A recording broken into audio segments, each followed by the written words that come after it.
오늘은 미래의 기술을 먼저 만나는 시간입니다. 올 한 해 기술주 투자자들의 가슴을 가장 뜨겁게, 때로는 차갑게 만들었던 종목, 바로 양자 컴퓨터의 대장주 아이온큐에 대해 이야기해보려 합니다. 과거의 아이온큐는 꿈을 꾸는 연구소라는 비아냥을 듣기도 했습니다. 하지만 25년 12월 오늘 아이온큐는 명실상부한 제품을 파는 기업이 되었습니다. AQ64 달성 여부부터 시애틀 공장의 가동 상황, 그리고 가장 중요한 흑자 전환 시점까지 지금 인터넷에 떠도는 낡은 정보는 모두 잊으십시오. 가장 최신의 데이터로 아이온큐의 모든 것을 10분 동안 완벽하게 정리해드리겠습니다. 먼저 기업 개요입니다. 아이온큐를 아직도 단순히 양자 컴퓨터 연구하는 곳으로만 알고 계신다면 반만 아시는 겁니다. 아이온큐는 전 세계에서 유일하게 이온 트랩 방식을 주력으로 하는 순수 양자 컴퓨팅 상장사입니다. 25년의 가장 큰 변화는 바로 제조업화입니다. 과거에는 과학자들이 수작업으로 기계를 조립했다면 현재 시애틀 공장에서는 데이터 센터용 모델인 아이온큐 템포가 양산 라인을 타고 조립되고 있습니다. 이제 아이온큐는 구글이나 IBM처럼 거대 기업의 R&D 부서가 아니라 양자 하드웨어를 규격화해서 전 세계에 배송하는 하드웨어 벤더로 정체성을 확립했습니다. 다음으로 기술력입니다.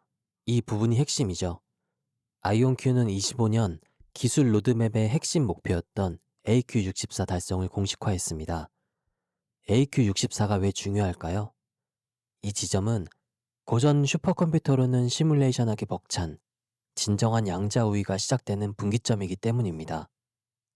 특히 올해 기술적 전환의 핵심은 바륨 큐비트입니다. 기존 이테르분 방식보다 레이저 제어가 쉽고 에러율을 획기적으로 낮춘 바륨 시스템이 주력 모델인 템포에 탑재되었습니다. 또한 경쟁사인 초전도 방식이 거대한 냉동 창고를 필요로 하는 것과 달리 아이온큐의 시스템은 일반 서버렉 사이즈로 소형화되어 상온에 가까운 환경에서도 작동한다는 점이 25년 기업 고객들에게 가장 큰 어필 포인트가 되었습니다. 자, 경쟁사를 알아보겠습니다. 25년 말 양자 전쟁의 전황은 어떨까요? 초전도 진영의 IBM과 구글은 큐비트 숫자를 늘리며 앞서가고 있지만 여전히 극저온 냉각 이슈와 높은 에러율이라는 숙제를 풀고 있습니다. 아이온큐의 진짜 라이벌은 같은 이온 트랩 방식을 쓰는 퀀티넘입니다. 하니웰의 자금력을 등에 업은 퀀티넘은 올해도 마이크로소프트와 협력하여 아이온큐를 맹추격하고 있습니다. 하지만 양산 능력과 소형화 면에서는 아이온큐가 확실한 우위를 점하고 있습니다. 또한 최근 떠오르는 중성원자 방식의 퀘라 등이 부상하고 있지만 아직 상용화 안정성 면에서는 아이온큐가 2, 3년 앞서 있다는 평가가 지배적입니다. 투자자분들이 가장 기다리시는 숫자 이야기입니다.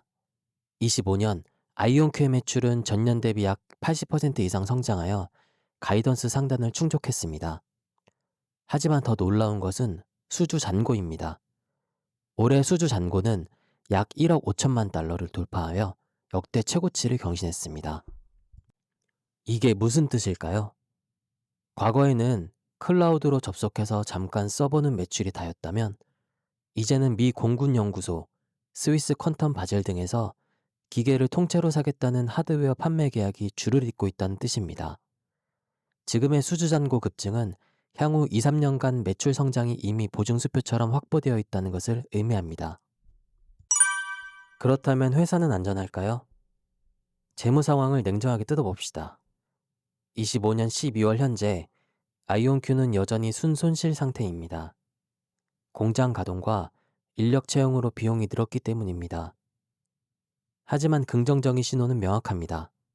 첫째, 현금 보유고입니다. 상장 당시 확보한 자금 등을 잘 운용하여서 현재 약 3억 5천만 달러 수준의 충분한 유동성을 보유하고 있습니다. 당장 돈이 없어서 유상증자를 급하게 해야 할 위기 상황은 아닙니다. 둘째, 흑자 전환 시점입니다. 피터 체프몬 CEO와 CFO는 이번 3분기 실적 발표에서도 27년 조정 에비타 기준 흑자 전환을 목표로 재확인했습니다. 적자 폭이 매출 증가와 함께 점차 줄어들고 있는 골든 크로스 직전의 모습을 보여주고 있습니다. 아이온큐의 든든한 녹음들을 볼까요? 올해 가장 돋보인 파트너는 단연 엔비디아입니다. 젠슨 황이 강조한 하이브리드 퀀텀 컴퓨팅 플랫폼인 쿠다큐에서 아이온큐는 핵심 하드웨어 파트너로 완벽하게 통합했습니다. 이는 AI 연산 중 가장 복잡한 부분을 아이온큐가 처리한다는 것을 의미하며 AI 버블 붕괴 우려와 상관없이 아이온큐가 살아남을 수 있는 이유입니다. 또한 아마존과 마이크로소프트 그리고 구글 클라우드 이 3대장 모두에서 서비스를 제공하고 있으며 현대자동차와의 배터리 연구, 에어버스와의 물류 최적화 프로젝트는 이제 개념 증명을 넘어 실제 업무 적용 단계로 진입하고 있습니다. 자, 그럼 25년 12월 지금 아이온큐를 매수하거나 보유해야 할 이러한 이유는 무엇일까요? 첫 번째로 가장 현실적인 상용화입니다. 경쟁사들이 연구실에 있을 때 아이온큐는 템포라는 완성형 제품을 시장에 내놓았습니다. 먼저 시장을 선점하는 자가 표준이 됩니다. 두 번째로 독보적인 확장성입니다. 이온 트랩 방식의 장점인 이온 간의 연결성 덕분에 향후 여러 대의 양자 컴퓨터를 연결하는 네트워킹 기술에서 가장 앞서 있습니다. 세 번째로 지정학적 수혜입니다. 미중 기술 패권 전쟁 속에서 미국 정부는 본토 기업인 아이온큐를 국가 안보 차원에서 지원하고 있습니다. 정부 수주가 끊이지 않는 이유입니다. 물론 장밋빛 미래만 있는 건 아닙니다. 리스크도 철저하게 봐야 합니다. 첫째로 기술적 마일스톤의 난이도입니다. AQ64 다음 목표인 AQ1024로 가는 오류 수정 단계입니다. 여기서 기술적 정체가 발생한다면 주가는 큰 조정을 받을 수 있습니다. 둘째, 주식 희석 가능성입니다. 27년 흑자 전환 전까지 혹시 모를 대규모 투자가 필요할 경우 추가적인 유상증자로 주주 가치가 희석될 리스크는 항상 염두에 둬야 합니다. 셋째, 인재 유출입니다. 양자 분야의 인재는 전 세계적으로 극소수입니다. 핵심 엔지니어가 경쟁사로 이직할 경우 기술 개발에 차질이 생길 수 있습니다. 아이온큐를 한마디로 정의하자면 티핑 포인트를 지난 기업입니다. 기술적 가능성을 증명하던 시기를 지나 이제는 수주잔고와 매출이라는 숫자로 실력을 증명하고 있습니다. 물론 주가는 여전히 변동성이 큽니다. 하지만 양자 컴퓨터가 가져올 세상, 그리고 그 세상 표준 하드웨어가 되고자 하는 아이온큐의 방향성은 그 어느 때보다 명확합니다.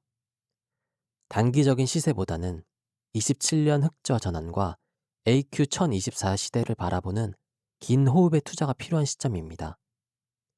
오늘의 내용이 유익했다면 구독과 좋아요 부탁드리고 다음에 더 좋은 영상으로 찾아뵙겠습니다. 감사합니다.